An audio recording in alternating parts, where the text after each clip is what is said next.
stories yet untold. Passion ignites like a blazing fire. Knowledge takes us higher, higher. Out of the box where the wild ones play, we see the game in a whole new way. Living loud, hearts in motion. Sports with soul, pure devotion. The field's alive with endless dreams. We're more than stats, we're the in-between.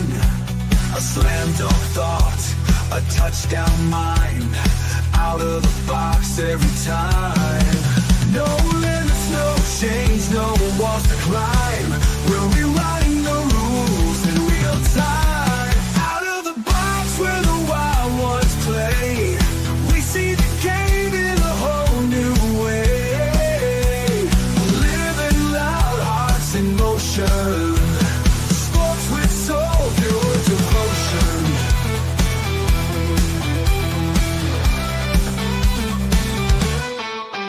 No limits, no chains, no walls to climb. We're rewriting the rules in real time. Out of the box where the wild ones play, we see the game in a whole new way. Living loud, hearts in motion. Sports with soul, pure devotion. Every shot's a story, every cheer's a spark. Under the lights we make our mark. Beyond the scoreboard, beyond the lines. Out of the box, redefining the grind. The grind. Out of the box where the wild ones play, we see the game in a whole new way.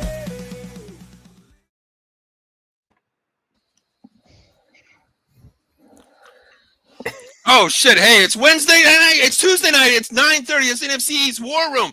What's going on, gentlemen? I'm sorry. I was just actually looking at my stocking to see if I can fucking find a Cowboys defense somewhere. For Christmas. I'm sorry about that. But hey, welcome to the show, everybody. My name is Paul, the Cowboys rep. That is Joe Sullivan, the Eagles rep. That is Commander Steve, the Commanders rep, and that is Danny in the basement, the Giants rep, who finally got a game this week. But yeah, at least we're not winless. Hey, at least everybody has a win in division. Finally, thank you, Dan. Thank you, Dan. Thank you, Dan. But hey, welcome to the show, guys. How are we feeling tonight, man? How are we doing tonight? I'm doing pretty. Okay. I'm doing pretty good. I mean, shoot, I'm always doing good. Surprised the Eagles. I thought for sure the Eagles were going to blow that game on Sunday. I don't know how the hell they held on to it, but everything's good. Punt return for a touchdown. Yeah, well, you know what, Joe? How about we open up with it? I mean, a 4-0 is 4-0 in the win column, man. I don't see an L in there. I see a 0 in that column. But how about we open up with that game? I mean, Eagles 31, Rams 25. Joe, this is your team. What did you take, man? It was a tale of two halves. The first half, Jalen Hurts looked great. They had some creative play calls, stuff I haven't seen. Really good red zone plays to Goddard. Defense was playing well.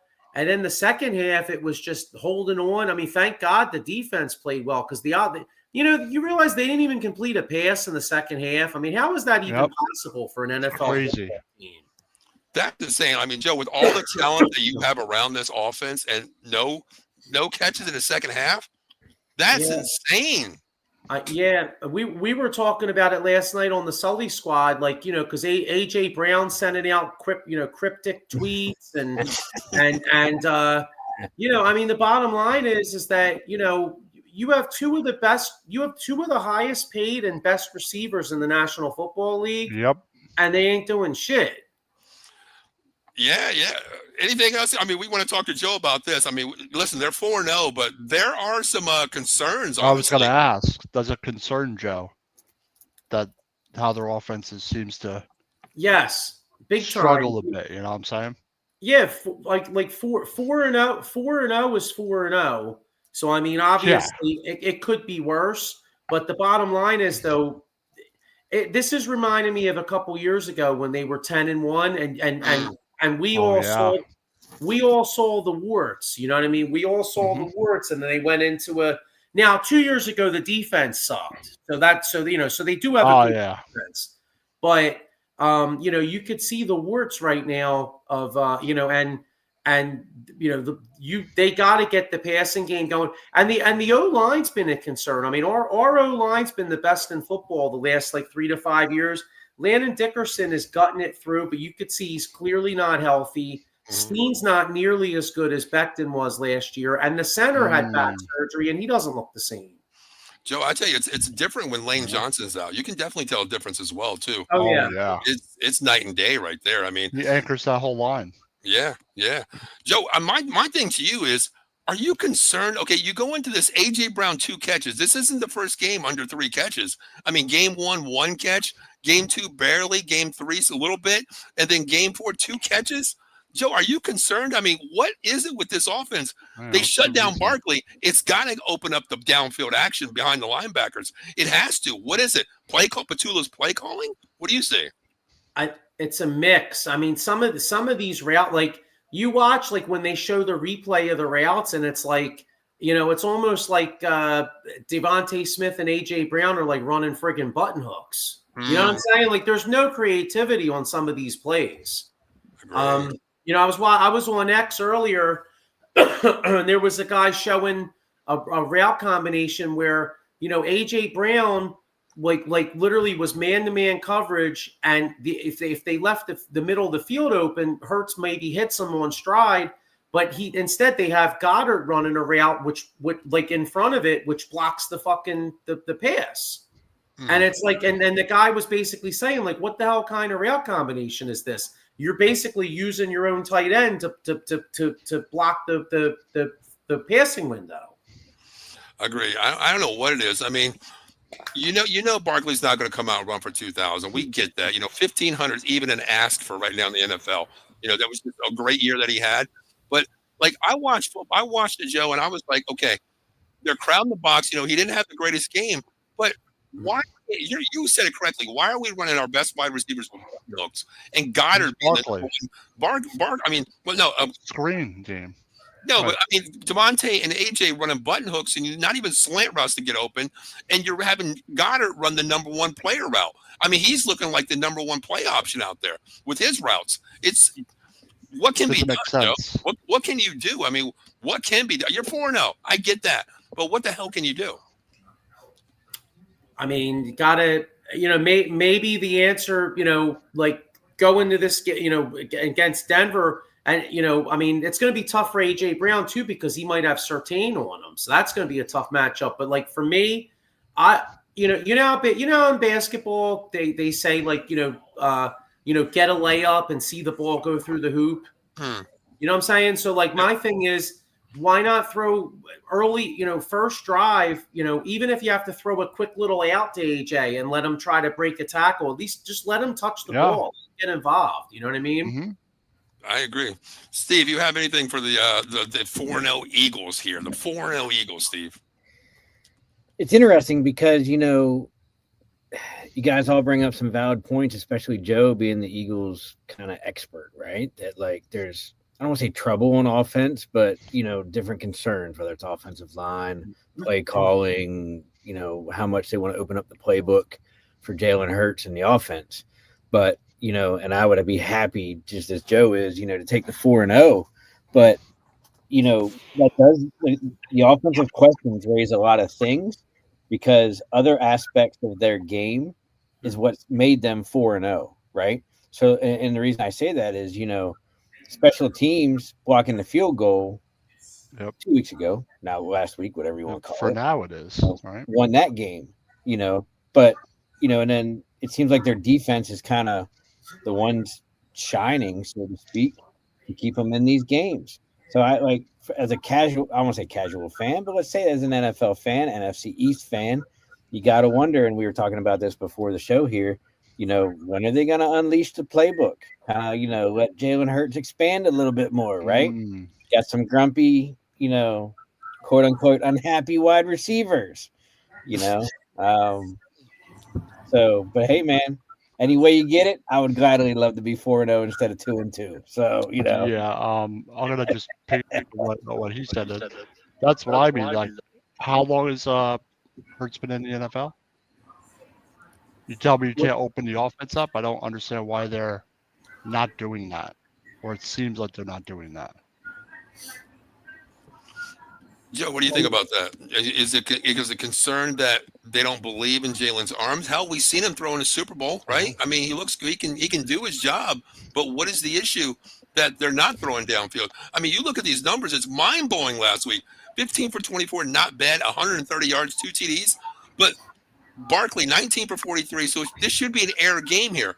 But you're looking at your leading wide receivers being Goddard and Saquon with 4 completions the entire game, and your number 1 big receiver, A.J. Brown, 2 for 7 yards. That's concerning. I mean, I'm almost wondering if maybe they're so he's so they are so focused on the winning the turnover battle that it makes you wonder is maybe he being a little gun shy, Right. because it's so ingrained in that. All right, don't turn the ball over. Don't turn the ball over. Yeah. So is he not, are there some throws out there that he's just not letting loose because he wants to play it safe? Okay. Do you think? Well, Eddie says who's doing the play calling? Is it Sirianni OC? But here's my question. Maybe this is Petula's first year. He's taking over for what's his name? Damn, the Wonder Boy I call him. What's his damn name? Kellen Moore. Thank you, Joe. Thank you, Kellen Moore. Is it maybe just Petula? But Petula was under Kellen Moore last year, correct? He learned the system under Kellen Moore, right? So he knows Jalen Hurts. Yeah, but he's never called plays. So this is the first time he's been. This is the first time that he's been the guy calling the shots. Do you think it's a learning curve, learning your players? Okay, what can he do? What go route can we run? But this is week 4, man. You should have figured this out in the NFL already. A.J. Brown, right? Give him the ball. That's a 50-50 ball. You got to go deep with A.J. Brown's the guy you attack downfield. He's so strong, fast, physical that you want to do that. You want to be aggressive and test the defense because sooner or later they're going to have to do that. Sooner or later they're going to have to open things up to win football games. It's working for now. They're just finding ways to win.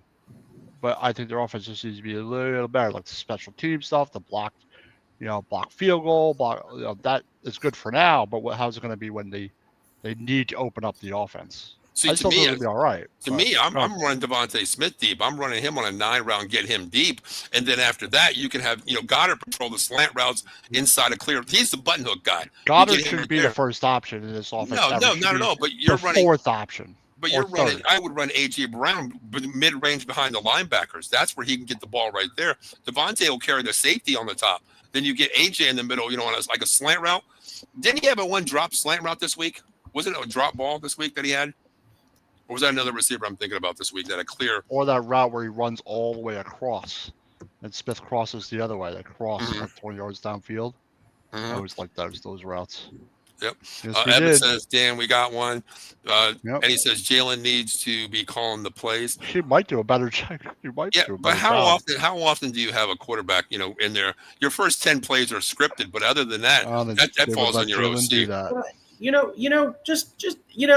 One thing though, a lot of Eagles fans and we're even doing it a little bit. It's easy.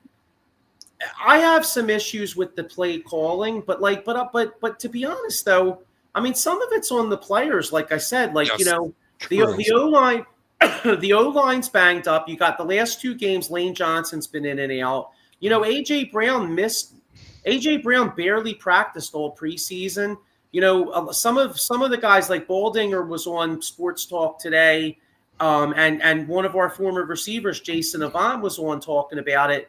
And they were saying that AJ kind of had a hamstring a little bit in preseason, and they were saying that he really doesn't look as explosive as he normally does. Mm-hmm. And so it's easy to point the finger and be like, oh, it's the new OC, but it could also be the fact you got a banged up O-line. You got defenses are really keying in to stop Saquon Barkley.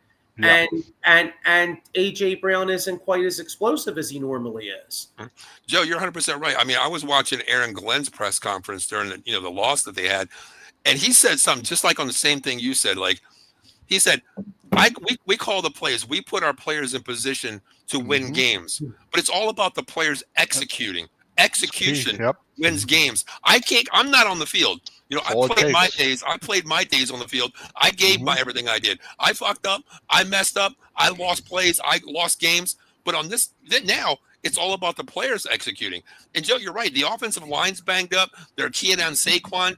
You know, they're to me, they're playing a Belichick offense, but to times two. They're taking Barkley and they're taking your number one wide receiver. But granted, you're 4-0. You're finding ways to win, you know, which is great in the NFL. And you haven't even put it together yet. That's the And thing. you're ahead of the game. When you get 4-0, you got a great chance to make the playoffs. Mm-hmm. They just need to clean some stuff up offensively. I think they'll be all right once they get a little healthier, maybe. Once Eddie the says, OC is Will Shipley still hurt? He's back. He was back last week. Okay. Well, I mean, how about we move on to another team here? Sorry to do this to you, Steve. I mean, at least three teams. Well, two teams. 2.5.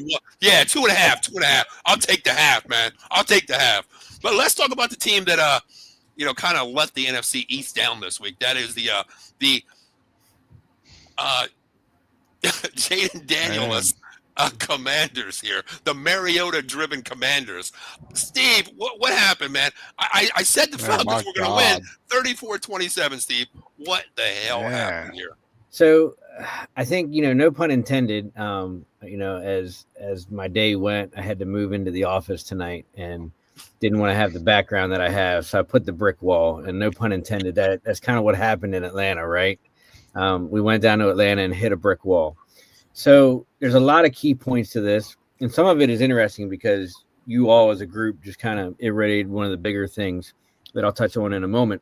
But I don't think enough people, DC fans included, give the Atlanta Falcons credit for what their team is this year. Yeah. And, you know, it's kind of on me for not doing enough homework, but I didn't realize until the very beginning of the game, like 2 minutes into it, that Atlanta actually has the number one passing defense in the NFL so far this year in 3 weeks. It's kind of like if you would have asked me to pick like 10 teams that have the best passing defenses in the NFL right now, Cowboys number one. I never would have put Atlanta in the top 10. Never. But they do, you know, and it showed. So that's number one, you know, going up against the number one passing team. Number two, we couldn't tackle for shit. Whether it was D linemen, linebackers, secondary, safeties, the whole night, all 11 guys. Nobody wanted to tackle. And when you don't want to tackle a stud like Bijan Robinson and Kyle Pitts and Drake London, it's going to be a long day. You know, so that was, you know, definitely a hard thing to watch as well. But then, you know, a lot of complaints, you know, the social media keyboard warriors and shit like that will jump on. And, you know, if you would have known any better, you would have thought that if we went by public opinion, Joe Witt was going to get fired yesterday. Right. That's how bad people were like, you know, this dude's on the hot seat now or whatever. And I commented so many times on so many posts. I'm like, Sunday's performance was less about the plays that Joe Witt was calling as a defensive coordinator and the fact that A, we couldn't tackle, and B, like the players just weren't executing, right? Like, you know, when is the secondary going to cover guys? When are we going to, you know, stop, you know, the miscommunications and realize that, you know, you don't have help over the top, you know, from a safety because of the coverage it's called or whatever. You know, there were probably a half dozen times where, you know, Lattimore, Sanders, Still, whoever got burnt, you know, because they thought they had help over the top. And like, that wasn't the play that was called. You know, and my comment to a lot of people was, you know, at what point in time, it's not Witt's fault. You know, they're like, oh, the coaches suck in the play calling this. I'm like, dude, there's 11 guys out on the field. Like, you got to hold them accountable for what they're doing or not doing, right? But then more importantly, as bad as the defense was on Sunday, and of course, you know, we lost another defensive lineman in Batiste. He's out for the year again. You know, so now we got Wise out for the season. We got Batiste out for the season. Luckily, Preston Smith's going to come in and play this coming week against the Chargers, which will be a much added relief. But like AP is still going to have to go out and find some more guys, either to bring in the DC or pull them off the practice squad. But, you know, the other thing that didn't help our cause at all was the offense couldn't sustain any drives or put some good production together. So then guess what? Your defense is right back out on the field again. Yep. against a high potent, Atlanta Falcons offense. So, when you collectively run things together, it kind of gonna be is what it is. Missing JD5, missing John Bates, missing McLaurin, were all three big things. That was huge. They're still trying to tinker with the offensive line a bit to figure out who's where, especially until like week 6 or 7 when Cosme comes back from his season-ending injury last year. That's going to be a huge benefit to us that I don't think people are going to realize enough. If we can make it through the next 2 weeks, but yeah, it was definitely a downfall. But we got to look at it and say, if we would have lost on Sunday with JD5, then I'd be a lot more concerned going into next week than what we saw on Sunday with Mariota. So It's different with him. Yeah, for sure. Little Griffin checks in. I'm a big fan of the Eagles season. Better kick Denver's asses this week. They might. And also, she says my stepmother's birthday is October. Well, happy belated birth. Oh, that's coming up. That's coming up. I'm sorry. Jeez. Belated. Damn. Belated. Okay. Well, when you're 54 years old, you don't like birthdays. Okay. Jesus Christ. But hey, happy birthday to little G Griff's stepmother on October 26th. Thank you for tuning in. Anything for the Commanders? My thing is this. Okay. Mariota's not JD5. We know that. 16 for 27, 156, 2 TDs, 1 pick. But my thing is the passing game has to be better. What's his name? Debo, 6 for 72. And other than that, the biggest receiver was McCaffrey. Two catches, Steve. I mean, is it just McLaurin being out? I mean, a quarterback should have progression reads, right? What is going on here? It's not his first start. It's his back-to-back start. He should be okay in the system. It's a quarterback-friendly system under Kingsbury. We know that. It's look downfield, get the ball out. If you can't do it, then run. That's what you need to do. That's Kingsbury's system. What's the issue here? I think it's kind of two or even threefold, right? That like the first, and I'm not sure why Kingsbury went away from it, but the first 3 weeks of the season, good, bad, or indifferent, even with whatever line combination we put out there, we were fairly well at the run. We based a lot of things, whether it was the first 2 games with JD or even last week in Mariota's debut over the Raiders, on the run, and then everything kind of fed off of that, right? Which then kind of leads you to the next point that, I'm not 100% convinced that our little running back by committee is the best option. Like they kind of need to designate somebody like the true RB1, whether that's going to be, C-Rod, whether that's going to be McNichols, or whether it's going to be Bill the rookie, like somebody's got to step up and like be, look, I'm going to be the workhorse on first and second down. And that's who it is. Right. And I don't think they feel comfortable doing that yet. With the core that they got now that Eckler's gone for the season. Obviously not having wide receivers is a huge detriment to Kingsbury and his play calling. McLaurin out this week, Noah Brown still out. There's another wide receiver, so like there were some dudes that were making catches or even dropping balls that should have had catches, but like I haven't even heard of yet this year. Let's be honest, right? There's like 2 or 3 guys, and I'm like, oh man, like did he come out the practice squad or something? And the one guy was to fill in for McLaurin, another guy was to fill in for Noah Brown and shit like that. So, and let's be honest, these guys, as we say, week in, week out, the first 4 to 5 weeks is just to tune up because nobody wants to play in the preseason. So you miss that timing and you miss those, those quarterback wide receiver relationships in this pass happy league. So, Joe, you said something last week about the Commanders. They're still a threat. Are they still a threat right now with the way they're playing? Oh God, yeah. Because I don't take that. I can't take too much out of last week's game because the quarterback wasn't playing. It lost by 7. That was by a touchdown, right? Yeah, 27 to 34. Yeah. So a couple things go your way, they win that game. Yeah. I can't take too much out of that. Now I will say, like play it, now next week, we'll see what his status is this week. Cause now you got to go to Los Angeles. That's going to be tough. That could be a 3rd loss, and then you still got to play Kansas City, who's getting hot. I mean, I don't, if Washington gets a few more losses, I don't think they're necessarily a threat for the division, but I still think they can make some noise in the wild card position. Yeah, and the best thing is, like, not saying it's injury, but you got Kansas City at the right time. They were banged up, and by the time the Commanders get them, by the time we get them, they're going to be They'll full be- strength, ready to go. Exactly. Yeah. They're going to be a lot better than what they were looking at. Their record right now. But Steve, because your point, you're talking about the running game. I don't think they have a bell cow. I don't believe in Merritt, and I don't believe in Rodriguez here. They banked on Eckler, being their bell cow here. It has to be a committee to me. I don't think there is a bell cow that can run, 20 to 25 times a game here. I think it's a committee run here. Well, and that's the problem is, up until, the middle to end of training camp, they had a bell cow and B-Rob, and then they had that, and I don't want to say, they had a fallout. They had an immediate fallout between Kingsbury and B-Rob, which is still like super hush-hush and like exactly what it was. And they just get over it.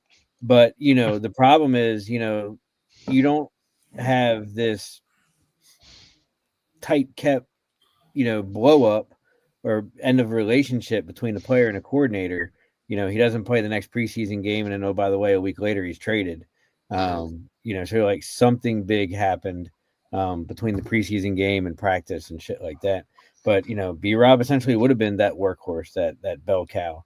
With the other guys kind of sprinkled in, right? Depending on the down and distance and play formations and shit that, Kingsbury wanted to do. And, and then when you go and lose Eckler in the first 2 weeks of the season, then it's like, well, shit, now we're down 2 of our star running backs. So, essentially you are left with, running back by committee. Yeah, they got, each one breaks off a run, for big yardage, like once a game. One game it'll be C-Rod with a big run or Bill with a big run, but it's not consistent. Right, It's just not there. And I ask you, what's this falling out that the offense coordinator can get over? Of course you can call and ask a question. You're out of the basement right now. You're not in the basement more. Ask away. Because not having Robinson basically fucks them right now. Or makes it Oh, tougher. yeah, it does. Absolutely. So I think trading him is idiotic. Yeah, so I don't know It's a if it was, stupid move.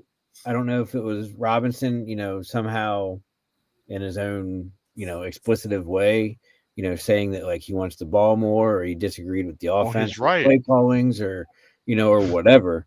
But, we know that something happened in preseason in training camp. And then, 3 or 4 days later, he didn't even dress for the preseason game against Cincinnati. And then lo and behold, a week later he gets traded. So, Steve, what did you guys get for him? A 5th round pick?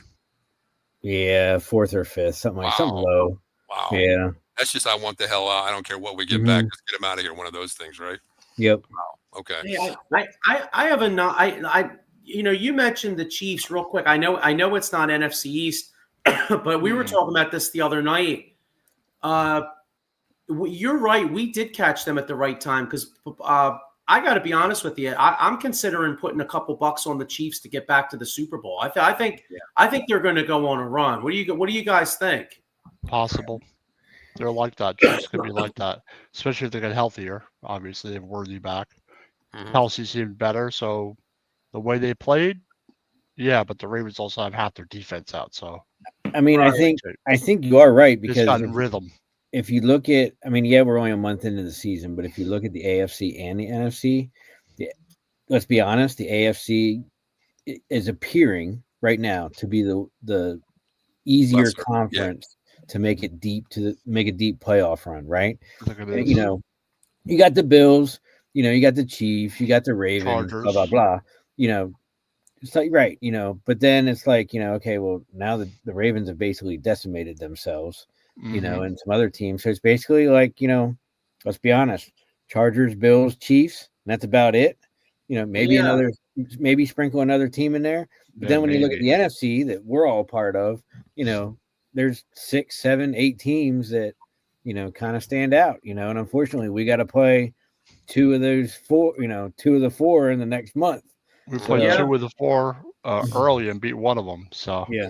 And Joe, I agree with you. I think I might do that as well because right now the Chiefs were so banged up, but they're staying afloat right now. They're staying afloat. They're doing what they need to do. You get Worthy back, it shows a big difference. And we know Reed, man. You can't knock this guy. I mean, he makes some trade deadline moves to make this Great team coach. playoff ready. Yeah. I think they have a legitimate shot to get back. Well, how about Bills, how about Rashee Rice when he comes back? Exactly. You know what I mean? Like, Yep. so I mean, I'm glad we played them week 2 because you know, and then when push comes to shove, when January comes, like I don't give a shit if the Bills are undefeated in the games in Buffalo. In my eyes, until proven otherwise, I would still consider the Chiefs having a major chance of beating them. And I agree. I like you know, even though it's a healthy Buffalo Bills team, you give me a team that comes in. I don't even care. I don't even care if they are 11-6 and hobble in.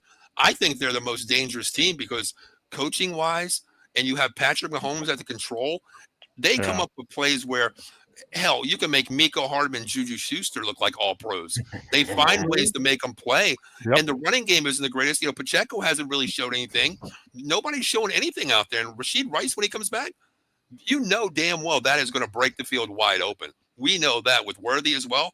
It's going to be something special. But, you know, Dan, let's go to your game, man. Holy shit, Dan. You guys got to win. Yes, Dan, you guys got to win. Yeah, I know for once. And both sides of the ball play well. I mean, everyone made plays. Neighbors got fucking hurt, but it's okay. But yeah, did up 10-0 on them. Dart, I thought, composed himself. I think he played great.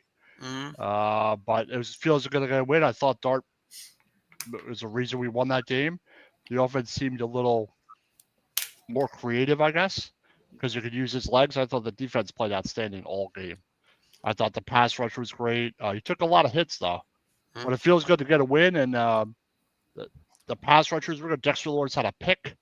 I couldn't fucking believe that. You know, Big man was got to be better in the red zone, though. They were only 2 for 5. So, but yeah, I think Jackson Dart's first touchdown when he ran it in. That's when the team said, "Oh shit, we got some mojo here. We got a quarterback that's willing to put his body on the line." I think that's where they bought into it. But I think the biggest downfall, of course, losing Neighbor for the entire year here. Yeah, you know, that's huge. You know, there goes one of my fantasy teams as well. Joe, you said you had him too. You know, I have him as my starter. You know, but Joe, since you're in first place, I mean, you know, you talked about the Commanders possibly being, you know, that team that can beat you. Are the Giants someone? I mean, I know they lost Neighbors now. Where do you see this win putting them forward, Joe? I think it was. They're so early in their program. I mean, I think that you know, like I'm not worried about them this year. But it is funny though because had Neighbors not gotten hurt, I really think that Thursday night was a spot where they may catch us and beat us. You know what I'm saying? Because like. The Eagles got another tough game against Denver this week. If somehow we find a way to squeak that out and get to 5-0, I really could see that you know, having to go to the Meadowlands like 3-4 days later, that could have been a spot where maybe we catch our first L. But the fact that Neighbors is out, you know, I don't know. I know the Giants, and it's funny, we all picked the Giants last week too. I think. By the way, I didn't. We all called that one right, but like everybody picked them except the Giants guy, right? No faith at all. No faith at all. Well, that's all right, but no, I mean, so I'm not. Yeah, I'm not worried about them yet, but I am a little concerned for the future because I think that they're building something there. I really do. Like they got a really good young defense, and if this kid Dort, you know, let him get his feet wet this year, if he gets experience, you know, I think this time next year we could be like, oh shit, the Giants are actually a real pain in the ass. What did they sign Russell Wilson to? A 1-year deal or a 2 or 3? 2. Yeah, 2 years. Okay, what do you do with him next year? Because he's still going to make $35 million a year. Jackson Dart performed. What do you do with him? He's not going to be a Giant next year, probably, is my guess. What are we willing to give up? What are we willing to give up to Russell Wilson? I'm not going to give you. I'll probably give you a 5th round if that. But I'm not taking his contract. But also, Russell Wilson is valuable in the film room. He's the backup quarterback, so he'll be helping Jackson Dart. But I don't think he'll be here next year. It doesn't make any sense. Hell, I could watch filming for $35 million, and I could be a guru, quarterback whisperer, for $35 million. The Giants want to do that. That's the thing. But I'm not worried about Wilson. I think Wilson's handled like a professional. You know, he doesn't, talk shit or nothing. It probably sucks for him, but He's a good locker room guy, so I don't really care about Wilson no I no think more. But I think the bigger question to Dan, being the Giants guy, is does this move to Jackson Dart in week 4 and the fact that you guys, took on an AFC juggernaut and the Chargers and won, is this what's going to save Dable and Schoen's job this year? not Or I should say for necessarily. next year. I would say if they're close to 500, maybe. But if they only win 4 games, I don't know. It might depend on Dart, but that's really I don't know. It really depends on how the rest of the season goes.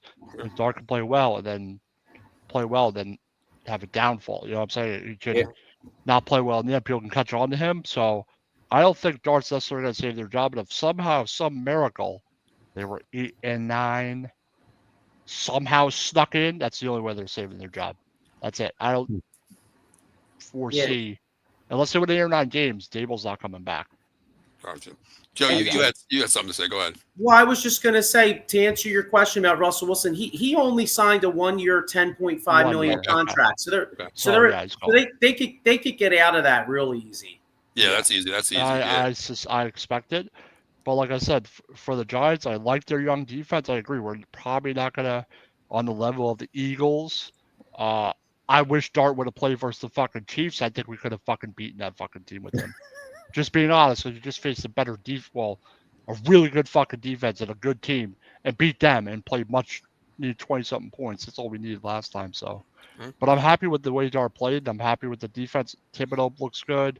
Burns looks like a monster. Carter looks good. So I'm happy we got a win. But I'm really concerned about just Dart developing, and we'll see who their number 1 wide receiver is going to be. I think Dable's safe this year, no matter what your record is. You think so? I'll tell you why. Okay, Jackson Dart's a rookie. He came in, he looked good. The team is his, no matter what now, barring injury. You can't pull the kid out now. I'm going to say one thing. They seem to do a good job with his development because he seemed ready. He's ready. No, he's ready. But my thing is, you lose your number 1 wide receiver. What can you ask the kid to do more? Okay, just to keep afloat is the thing to me. Dable, I think, is safe right now. I hate saying it, but using the injury to Malik Neighbors as a scapegoat, basically. That's huge. They didn't have anything. I think he gets another year to move in the right direction. They drafted, Abdul Carter, Jackson Dart. The team is positive. The defense is strong. Scattaboo. You need give him a couple more weapons. Give him a couple more weapons. I mean, technically, you guys lost your number 1 wide receiver and your number 1 running back, right? Tracy? But Scattaboo's got to be the number 1 guy. Scattaboo should be the number 1 guy. He should be the number 1 guy. The way he runs, he's hard to take down. He's old school, and he could run the ball 20-25 times a game easy. Well, he had 25 for 79 yards this week, But they ran 160-something yards versus the Chargers. Go ahead. Well, here's my concern. Why are you? I mean, Jackson Dart. I mean, Jaden Daniels takes some severe hits. Jalen Hurts takes hits. The only quarterback in the division that doesn't run the ball is Dak Prescott. And look at his numbers. But you're having Jackson Dart run 10 times for 54 yards. The kid is gonna get hurt. No, he's got to slide. He's got to slide more. That's not his mentality. That's not his mentality. It's not his mentality, but at the times you should slide. Like the touchdown, you go down. A couple of plays, he was all right. He got down, but I still want him to slide when he's supposed to. And he's also got to pull the trigger a little faster. There were a couple of times. It's a rookie thing. The speed of the game. He had Neighbors open. Dave just pulled the trigger. He got sacked. Yeah. There was a time. There was a hot rusher coming at him. He didn't even see it. And it's his responsibility. Like stuff like that. The reads, getting lost in the pocket. If you don't get rid of the ball, and sometimes you're going to get sacked. So you got hit like 10 times and sacked 6 times. So yeah, I did see that too in like a lot of chat rooms. On X, I was just listening to one chiming in, and they were talking about Jackson Dart. Well, he's from Ole Miss. He can throw the ball fast. He makes great reads. I was like, there's a difference between JV speed, college, and varsity level, pro level. Yep. It's a different read. You got defensive end running 4.3s here. It's totally different hybrid speed. Yeah. But let's move on to the last game here. Well, we didn't win, but damn, I know there's no such thing as a moral victory, but I'll fucking take this. I will fucking take a 40-40 tie with the Green Bay Packers without CeeDee Lamb, 40, two 40 missing offensive fucking linemen. tie. I tell you what, I won't go first, but Joe, you're 4-0. Are we a threat, Joe? Are we a threat? I mean, I know the defense is fucking the worst in the league, Joe, but the offense is number one, Joe. Yeah. Are we a threat to you? Are we a threat at all? No, but you're scary on offense. I mean, I was with you. Remember, I messaged you. I took Dallas too because I thought that I think too many people were way too high on Green Bay early. You know what I mean? But you guys can score on anybody. Mm-hmm. You know what I'm saying? So like offensively, you're a threat, but like I'm not worried about you for the division. No, I'm not, to be honest. Yeah. I agree. Division's out of the question right now. That half game, it does help in many ways. Hell, it helped the Eagles out in what, 2000? What year was that? 2008, we got into the playoffs. We were 9-6-1, and we beat out a team that was 9-7. Exactly. The half game can help, but when you're 4-0 and you got the one win under your belt right now, it doesn't look good in the division for us to get to division, but it could suffice a playoff spot with that half game. My hope is we get healthy. I mean, one thing I do like Schottenheimer, you talked about holding players accountable. The one thing I really like about Schottenheimer, he benched Diggs for the first two series and brought in Elam and a rookie, Reddy Stewart. That's what I like about, Schottenheimer. He's not afraid who you are, what you make. He's going to make personnel changes, even though we still did give up 40 points. But, Joe, you're 100% right. Dak, we can score against anybody, even without Lamb. And Pickens showing up for 8 catches, 134. Great, Prescott showing the run a little bit. I was surprised about that. But Javonte Williams too, man. I was not high on this dude coming up from Denver. But man, he has 5 TDs already in 4 games. He's over 400 yards already for 4 games. He's playing pretty damn good. I like this team on offense, but God, man, this is like the Cincinnati Bengals. We can put up 40, but we lose. That's my concern. But was Green Bay overrated? I think a little bit. I mean, I still think they're a good football team, but like, after 2 weeks, everybody was acting like they were going to the Super Bowl, and maybe they will. I mean, I'm not saying they stink, but I mean, we have to slow the brakes a little bit. You know what I mean? Settle down now, right?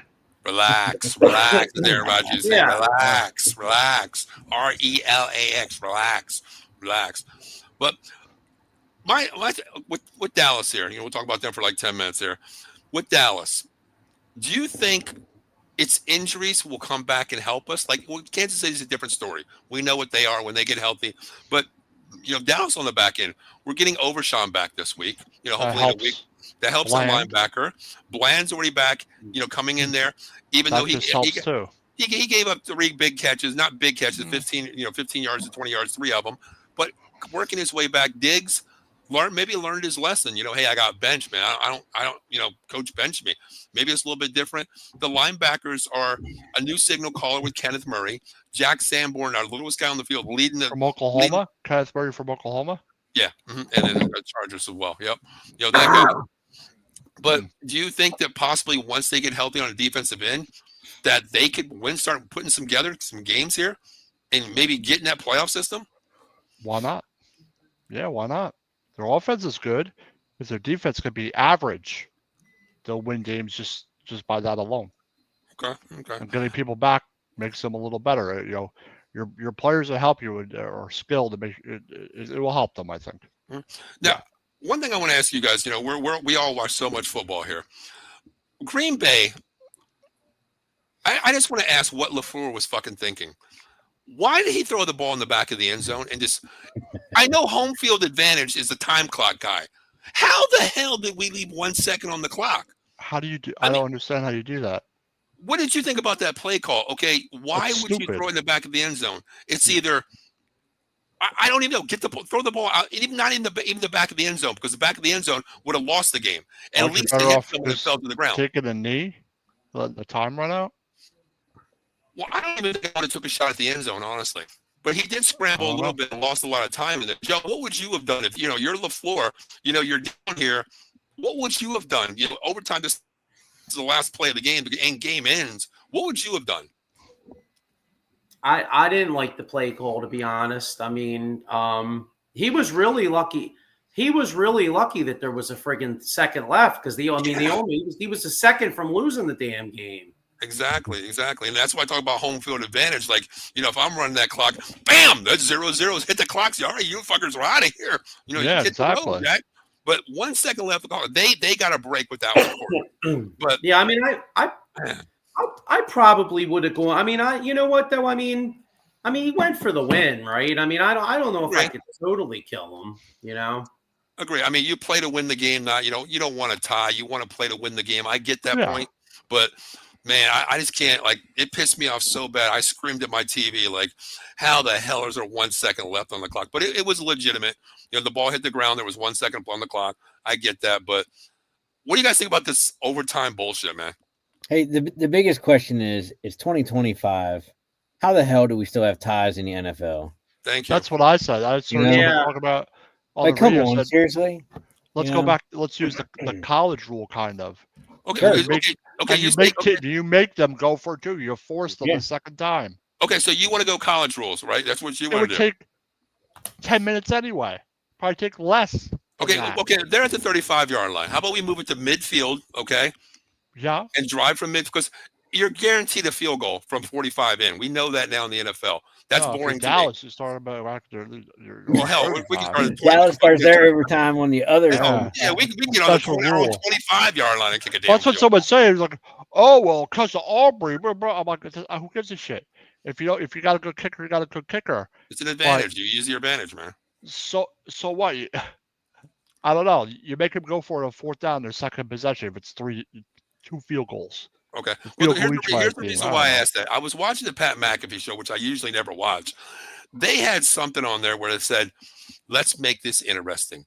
How about we put the kickers starting at the 35-yard line, just the kickers on the field by themselves, them and the holder, one by one, move it back 5 feet. Ice 100,000 people icing the kickers. That would be something, but that would be kind of crazy, though, wouldn't it? Like, basically, it's the NFL shootout, like NHL, man. Yeah, with your kickers, why not? Yeah. Right? Why not? Well, man, that'd be funny. That would be crazy, right? Like, okay, 100,000 people there, like, home field advantage is going to go crazy there, but still, 100,000 people. Yeah, but my question is, like, you and the holder. Why do they think I don't understand why ties are okay. I don't understand why they just didn't do something like college. I don't know if they're going to do it. The ties are ridiculous. Well, you get 10 minutes to win the game. I don't think that's enough. You bang for 60, 10 more minutes. Yeah, do a whole quarter. Whole extra quarter, 15. I don't think a game should ever end up in a tie, though. I don't think a game ever should end up in a tie, honestly. There should be a way to break the tie. Like, if it ends that way, they should I don't know, but I think they should not have 10 minutes. I think they should have a full quarter. Okay. So would you go to the college rules? Okay, your first one is, similar. Let's say with the 35, we'll move back to the 35-yard line. You get one timeout per series. You score, you can go for 1 or you can go for 2 in the first set. Then after that, you same set. Then you have to go for 2 automatically. And then if you keep continuing, now the college rules on your fourth overtime, there is no touchdown. It's 2-point conversion only. Mm-hmm. Yeah. So you would go that long? It wouldn't take that long. Winner. I don't think it would take that long. Okay. I don't think it takes as long as people think it would. If you had no clock and you went possession for possession, it would take about the same amount of time, I think. 15 minutes maybe. Which is okay. I just want to see I just don't want to see any ties in the NFL. I don't like a tie. I hate it. I understand it's a tie. It helps you out in many ways. But to me, you worked your ass off for 50 minutes and you still get a tie. Especially in a high-scoring game, 40-40. I don't like this. I go back to the Texas Tech, I think it was Texas Tech, Oklahoma game, 7 overtimes. That shit ended up in the 70s. Crazy. Back in the day. Like, oh my God. But looking forward real quick, we got about 10 minutes here left over. Joe, who do you guys have next week, man? You guys have a big game next week. The no-fly zone's back, right? Yeah, Denver. Oof. How do you feel, Joe? How do you feel? I'm not loving it, honestly, because you got all the AJ Brown, all the bullshit with him, and you got the number one cornerback in the NFL is going to cover him. So that That's a tough one. I think the Eagles find a way to win, because they're at home. But I think it's going to be a tough game. What do you think the score is? We'll go around the room and give us some scores. Joe, I'll let you go first on that one. I'm going to say, you know what? Denver's offense doesn't scare me too much. So I think it's going to be more of a defensive game. I'll say like Birds, like 23-16, something like that. 23-16. Okay. Steve, what about you on this game? I don't know. I think it's going to be a good game. It'll be interesting to see what kind of offense the Eagles are going to put together against the Denver defense, which is pretty stout in their own right. Now, I get it. They were playing Cincinnati last night. Cincinnati's terrible without Joe Burrow, but Denver's defense looked phenomenal last night.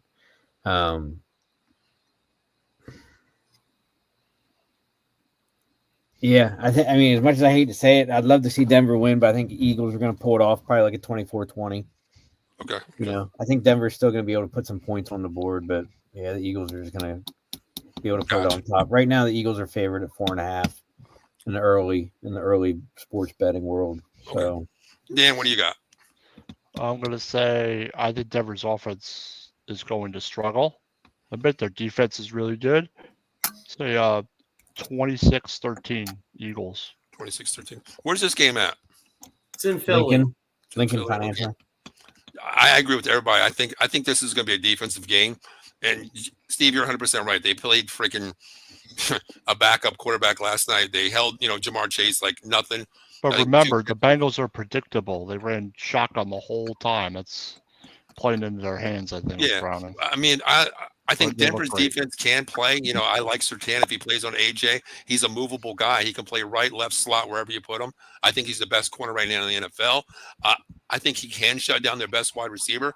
But to me, the key is J.K. Dobbins. The way he looked last night, he looked amazing. If he starts running that ball like that, it could give the Eagles a little bit, putting an extra guy in the box and opening it up for Bo Nix a little bit more. But I hate saying this, man. God, fucking Eagles 5-0. Damn it. I got the Eagles winning 26-21. I think it's a little bit closer. Joe, what's the spread this week? 4.5, 5? Right now, it's at 4.5 for the Eagles. I don't even know. I might buy points on this one. I think it's going to be good. Denver's offense just doesn't look very good. No, I think that's going to be their problem. Gotcha. This year. Steve, who the hell do you guys have this week, man? So we got to travel out to LA, SoFi Stadium, and we got to take on the Chargers.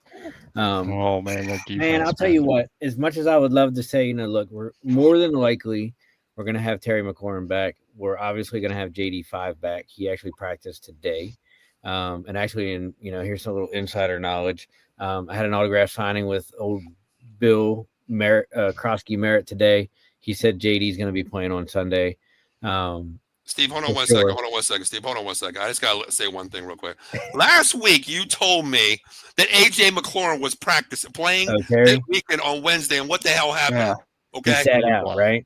Right. So Terry's not a definite to play on Sunday yet. I haven't even seen anything confirmed by the insiders saying yeah, he's playing. But JD is. I got to be honest that going into the Chargers game, making the road trip out to Cali, Chargers coming off a loss to the Giants, Jim Harbaugh team. As much as I would love to say, look, the Commanders are going to win, unfortunately, I see us dropping to 2-3. Only because, I just don't think we're going to fix all of our defensive problems in 5 days. I'm not sure if this is the norm. And maybe it's just because it's a West Coast game, you guys might know different.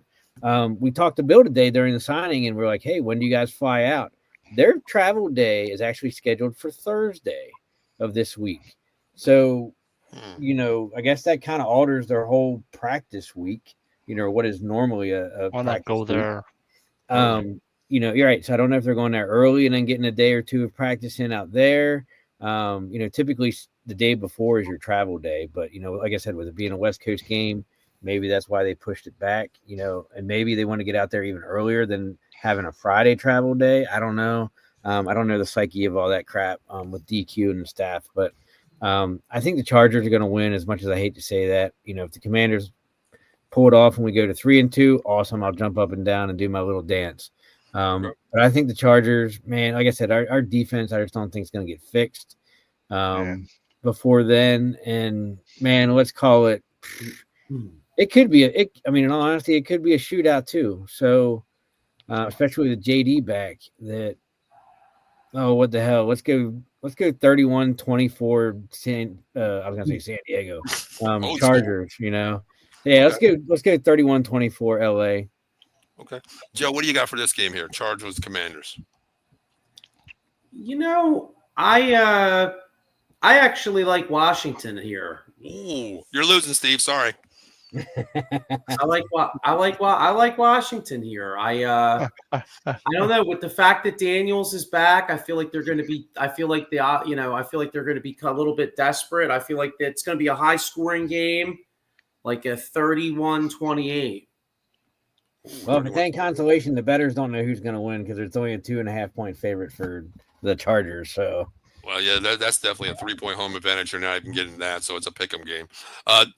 Jan, what do you got? How's Washington's rush defense this year?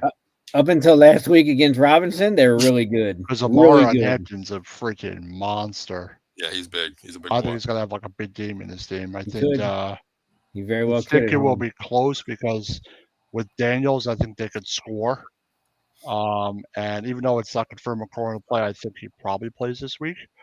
But I'm going to say the Chargers are probably pissed off more because I think they feel they should have beat us because they had plenty of opportunities to beat us. They did, but I'm going to say the Chargers 34-28. Okay. As of right now, I'm probably going to go, as it stands right now, I'm probably going to go Commanders. I'll tell you why. Joe Alt's doubtful. Mekhi Becton's doubtful. That's true. That is true. That's right now. But on the other side of the ball, the Chargers are pissed off. They lost to the freaking basement Giants. That's one big thing too. Herbert doesn't want to hear the bullshit that he's a fraud. Hampton's a big boy. Lad McConkey. Quentin Johnson is finally finding his ground with the deep ball. So offensively, I think they can score. Sprinkle in a little Keenan Allen there too. So. Yeah, old guy, Keenan Allen. Yeah, I mean, I get that, but right now I'm going to go Commanders. JD5 is a big difference maker to me. I feel that they can do something, especially seeing the doubtfuls right now. I think this is a shootout, man. I don't think nobody can stop each other right now. Your defense is banged up. They got Lad McConkey's everything to them, just like Keenan Allen, Quentin Johnson, and Hampton in the backfield. I think this is going to be a high-scoring game. I'm going to go 41-37, Commanders. Damn. I think it's a shootout. Yeah. All right, Dan, who do you guys have? The Saints. Oh, gee. Win the Saints. And actually, I think it's in New Orleans, but I feel good about it. It is in New Orleans. I think the Giants will beat the Saints. I think they're better than the Saints are. Before we give our predictions, I got to ask. How the hell are the Saints favored in this game? Why are they favored? Are they really? They're favored in this game? Why? Are they really? Are you ready for this? Vegas does not know who's going to win this game. New Orleans Saints are favored by 1.5. Wow. Because you're the fucking Giants. Because you're the Giants. You're the Giants, the Dan. Saints didn't shit compared to us. Fuck their franchise. Flip shit. And their quarterback is shit. You got a 50-50 chance of winning. Oh, I hope the Saints. I hope they go there and demolish that fucking team. But I don't know. Without neighbors, I would just run the ball with Scotty down their throats. To be honest, and just pound the hell out of them. But I think the Giants will win the game. 24-13. 24-13. Okay, Joe, what do you got on this? What do you got? I think with Dart, they're going to score 20 points consistently, especially versus the Saints. Okay, does Vegas know what they're talking about here, Joe? Saints are minus 1.5 against the Giants here. What's your take on this one? I love the Saints, to be honest with you. I mean, I know they suck, but they showed some fight against Buffalo last week for a while. And look at their first, the Saints may stink, but look at their first 2 home games. They had a chance to tie the game up against Arizona, and San Francisco just barely beat them. So like, I mean, I know, I was on the Giants last week, but like, no offense to Dan, but who the fuck are the Giants to think they're going to beat are the Saints? Who the fuck are the Saints? The favorites, brother. The favorites. I know, but I mean, like I said, I think the Giants have a bright future. But I mean, like with no neighbors, like I mean, like what makes the Giants any better than the Saints? You know what I mean? So like, I their think defense Vegas is much better. So well, okay, but I'm just saying, I don't. I think Vegas knows something. There's a reason why the Saints are favored. I think the Giants have been shit for a decade. That's why. That's a tough place to play. No, but Vegas is smart, man. They know their fucking lines. You look at these lines, and 1.5 is a pick-em game. So. Yeah, but wait. I mean, like you're saying, the Giants are a lot better. The Saints are bullshit. That line should be 6.5 Giants right now. To me, Vegas knows some deep shit going on, man. What's your score, Joe? What's your score? No neighbors, I guess, is why. I don't know.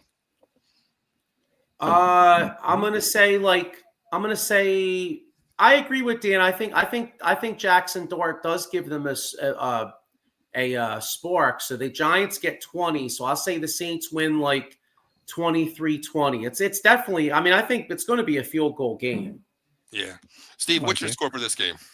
I'm going to go Giants 24-20, and I need 2 touchdowns out of Alvin Kamara this week for my fantasy team. So we'll see what happens. He's kind of been shitting the bed so far this year, but I mean, that's kind of team contributed. But I think the Giants are going to pull it off. Look, let's be honest. Jackson Dart did fairly well last week against, a better team than what the Saints are going to be bringing, right?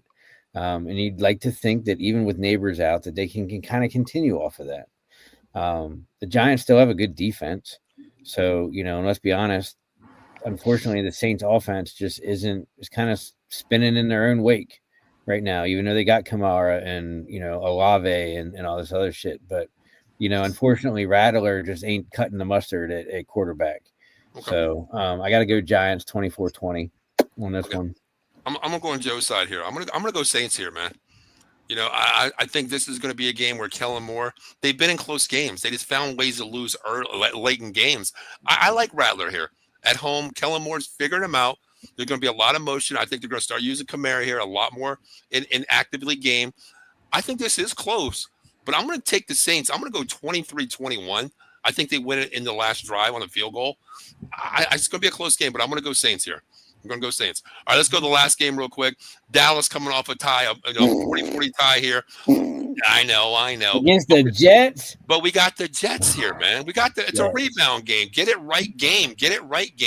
But you know what? A get it right game was with the Bears. That was a get it right game too. This is the Jets. The little, same kind of team here. But man, Steve, what's the line on this one? I didn't even look at lines yet. Cowboys are favored at 2.5 with an over-under of 47.5.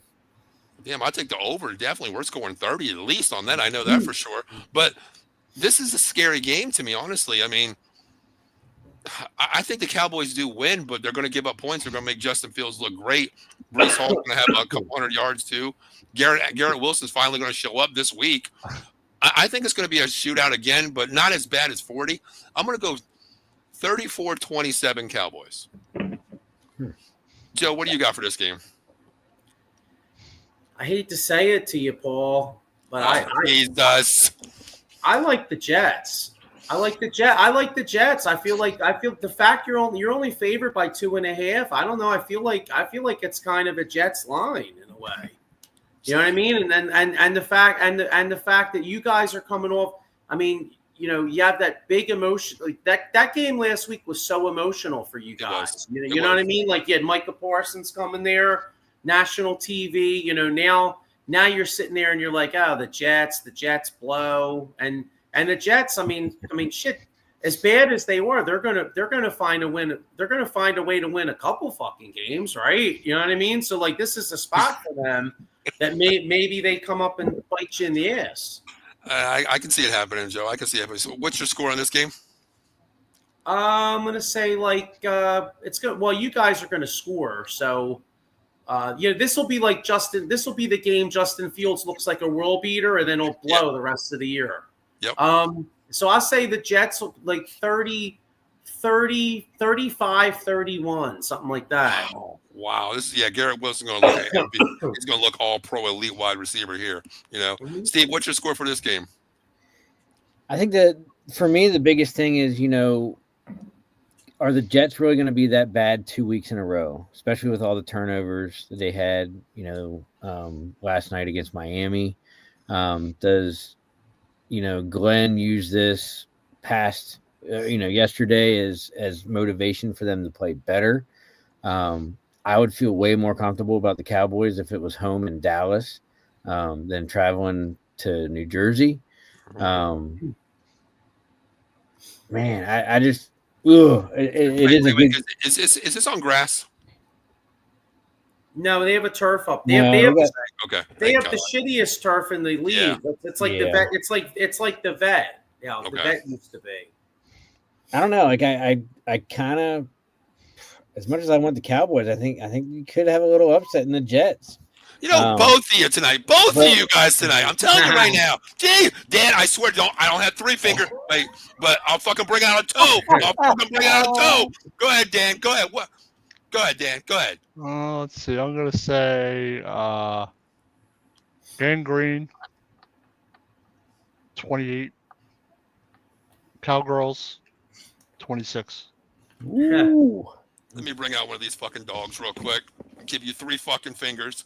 All 3 and that's because I think Dallas will play better. I think they'll play better. I think they're gonna try and run the ball, the Jets, more because they didn't run the ball. You know what? Enough. I'm standing my fucking ground, and I'm saying Cowboys win. Just like I said last week, the fucking Cowboys are gonna win the game. A tie. You gotta give me credit though. You gotta give me fucking a point. It's gonna be. If it's a tie, I'd laugh so hard. If it was but seriously, do I get a point on the fucking NFL Weekly Pick'em, the host Pick'em? Because I was the only fucker to pick the Cowboys. I should get 2 points for that shit. I'll give you a half a point. Cowboys, I just don't. You'll give me a half a point. The half point might help me in the long run, Steve. I'll take that half point. But real quick, Joe, when are you on again? Real quick, Joe. Here's my question, real quick, because this changes everything. I missed your show last night because I was out last night. Who the fuck did the mush pick on the Jets Cowboys? He picked. You know what? I think he picked the Jets. So I think. We're fucked. We're fucked. He picked the Jets. You're good. No, but he's been doing fucking good. He picked the Bears to win. Now he's picking the Jets. Now we're gonna lose. Why? You know what? Screw it. His luck's gonna run out. I mean, Christ, he took the fucking Yankees up 3-0 against Boston.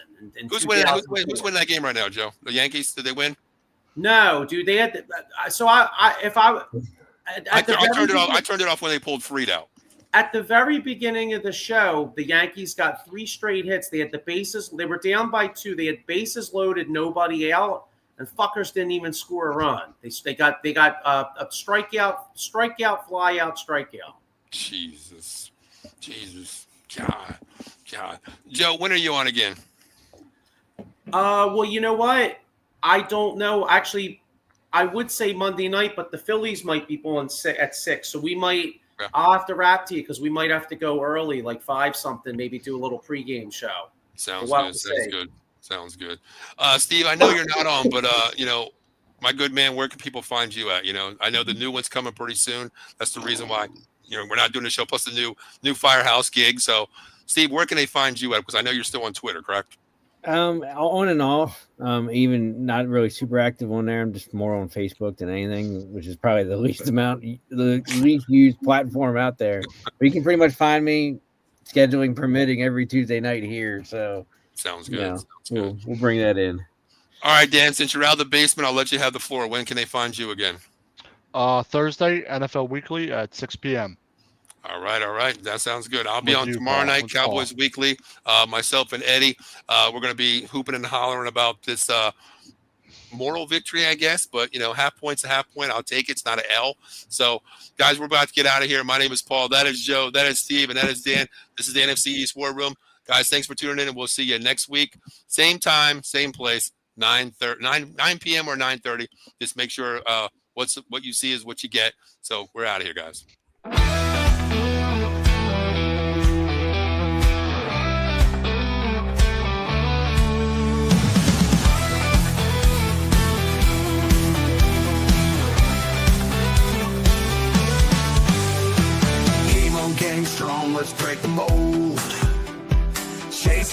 stories yet untold.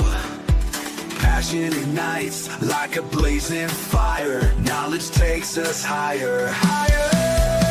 Out of the box where the wild ones play, we see the game in a whole new way. Living loud, hearts in motion. Sports with soul, pure devotion. The field's alive with endless dreams. We're more than stats, we're the in-between. A slam dunk thought, a touchdown mind. Out of the box every time. No limit.